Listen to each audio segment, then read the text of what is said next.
manage the whole flow around the car. The flow is ours. The engine produces the power. We give the force.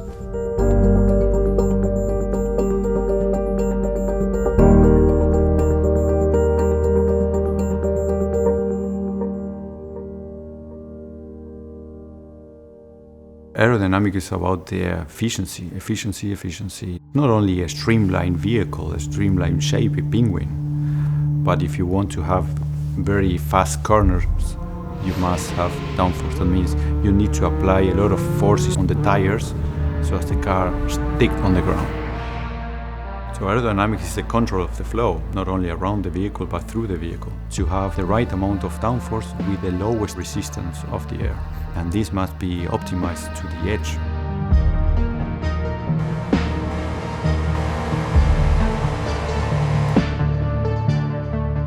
Yes, the beginning was the engine, and the car grew from inside to outside, from the heart to the outside, to the skin. At the beginning, the skin was a sculpture, and we needed to make this sculpture into functional sculpture. The target is to find the shape of the car that is able to fulfill 3 requirements. That means 3 different vehicles in one. One is a street legal car. It's complex enough. But this street legal car must transform itself into a race car. And these race cars had even 2 phases. There is the full race car and the DRS mode. And to find one shape that fulfills 3 requirements is a transformer. You have one car, but from an aero point of view, 3. We have seen the efficiency of the car. That means the drag versus the downforce. And we needed to produce most downforce at the front. It was a must. The only way to do that in an efficient way was opening the fenders at the front, opening with louvers. The discussions with design, they were not easy. That's why we needed to show them something so that they start believing. That's why, for example, we took the design model and we just put it in the wind tunnel. We didn't have even one simulation, but it was possible to say, design, I take your car, I put it in the wind tunnel, and I show you where the problems. After this, they understood what I need. They didn't like it, but they developed themselves, and we developed ourselves to make the best solution from the vehicle. And design did a great job to integrate all those technical requirements underneath this skin. Compromises, we don't know compromises. We don't have the word in our vocabulary. We build up the car together.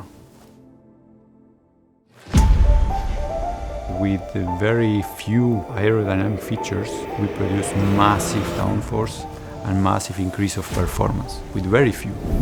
With small flaps on the underbody, with the loops on the fenders, and of course with the wing on the rear. With that combination of factors, with that combination of features, and the right shape of the car that works together with the underbody, I think that's the biggest accomplishment.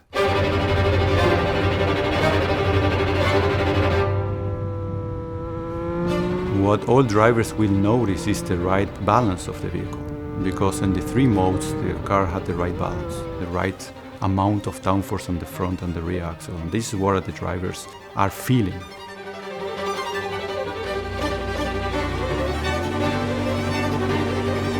There's a real connection between this car and Formula 1. When you put it in proper sports mode, the car lowers down for top speed, reduces drag, but then gets the car nice and low like a Formula 1 car.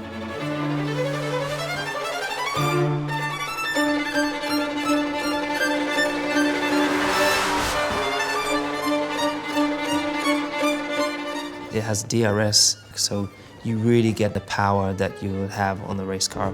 And the way it hugs the road is far greater than any other road car that I've experienced. So this feels like a real race car, but it's going to be for the road. So people who are driving this on the road and have the most fun ever.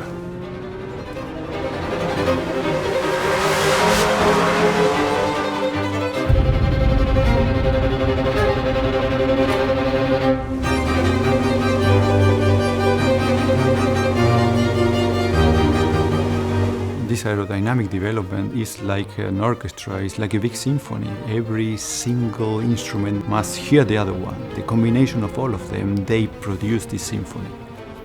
The air is like music. It had many faces. It won't ask you before. It will just surround you. Now, aerodynamics is one of the composers, but the conductor is the driver.